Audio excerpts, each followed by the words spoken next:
അരുൺകുമാറേ, ഇതിൽ ഒരു പ്രശ്നം എന്താ പറയുമോ? ബി ജെ പിയുടെ അല്ലെങ്കിൽ സുരേഷ് ഗോപിയുടെ വരവിന് വളം വെച്ചു കൊടുത്തതിൽ ഒന്നാമത്തെ കക്ഷി CPM തന്നെയാണ്.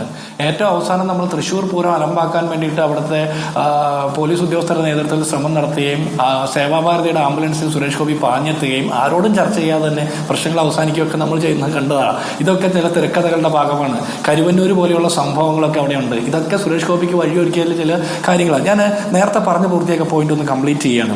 2021 LDF കിട്ടിയ ടോട്ടൽ വോട്ട്, നിയമസഭാ വോട്ടിൽ 4 ലക്ഷം, അതിനേക്കാൾ ഈ ലോക്സഭാ തെരഞ്ഞെടുപ്പ് ആകുമ്പോഴത്തേനും LDF വോട്ട് ഷെയർ 1,47,465 വോട്ട് കുറഞ്ഞു. UDF ആണെങ്കിൽ 24,664 വോട്ടേ കുറഞ്ഞിട്ടുള്ളൂ. ഏറ്റവും അവസാനം നടന്ന നിയമസഭാ തെരഞ്ഞെടുപ്പും പാർലമെന്റ് തെരഞ്ഞെടുപ്പും തമ്മിൽ കമ്പയർ ചെയ്താൽ. അപ്പോൾ നിങ്ങൾ പറയും പാർലമെന്റ് തെരഞ്ഞെടുപ്പും നിയമസഭാ തെരഞ്ഞെടുപ്പും തമ്മിൽ കമ്പയർ ചെയ്യുന്നത് ശരിയായ ഒരു ഏകമാണോ എന്ന് ചോദിക്കും. അങ്ങനെയാണെങ്കിൽ എൻ്റെ തിരിച്ചൊരു ചോദ്യം, LDF കഴിഞ്ഞ പാർലമെന്റ് തെരഞ്ഞെടുപ്പിന് ശേഷം ഒരൊറ്റ വോട്ട് പോലും തൃശ്ശൂർ പാർലമെന്റ് മണ്ഡലത്തിൽ ചേർത്തിട്ടില്ലേ എന്നൊരു ചോദ്യമുണ്ട്.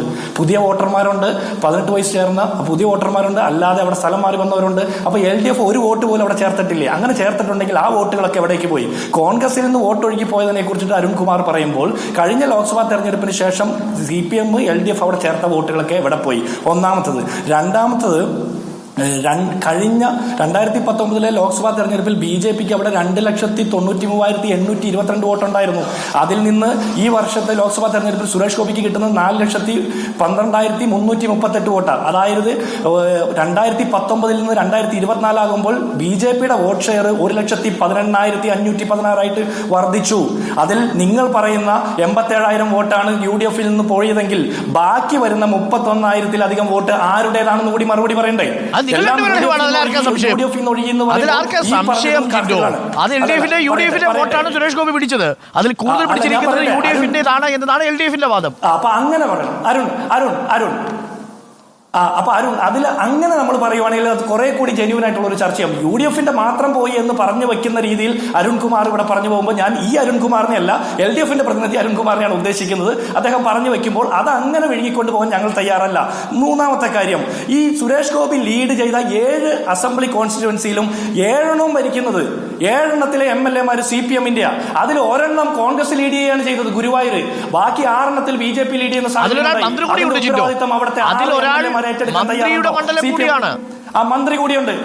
ആറ്റിങ്ങളിൽ നോക്കൂ, ആറ്റിങ്ങളിൽ ലീഡ് ചെയ്യുന്നത് 2 ഉണ്ടായിരുന്ന എത്ര മന്ത്രിമാരാണ് നോക്കൂ. മാവേലിക്കരെ ലീഡ് ചെയ്തിരിക്കുന്നത് മന്ത്രിമാരുടെ മണ്ഡലത്തിലാണ്.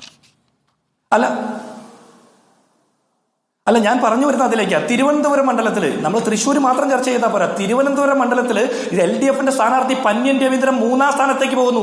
ഉത്തരവാദിത്തമാർക്ക് ഈ സർക്കാരിന് നേതൃത്വം കൊടുക്കുന്ന പിണറായി വിജയനും അദ്ദേഹത്തിന്റെ പാർട്ടിക്കും LDF-നുമാണ്.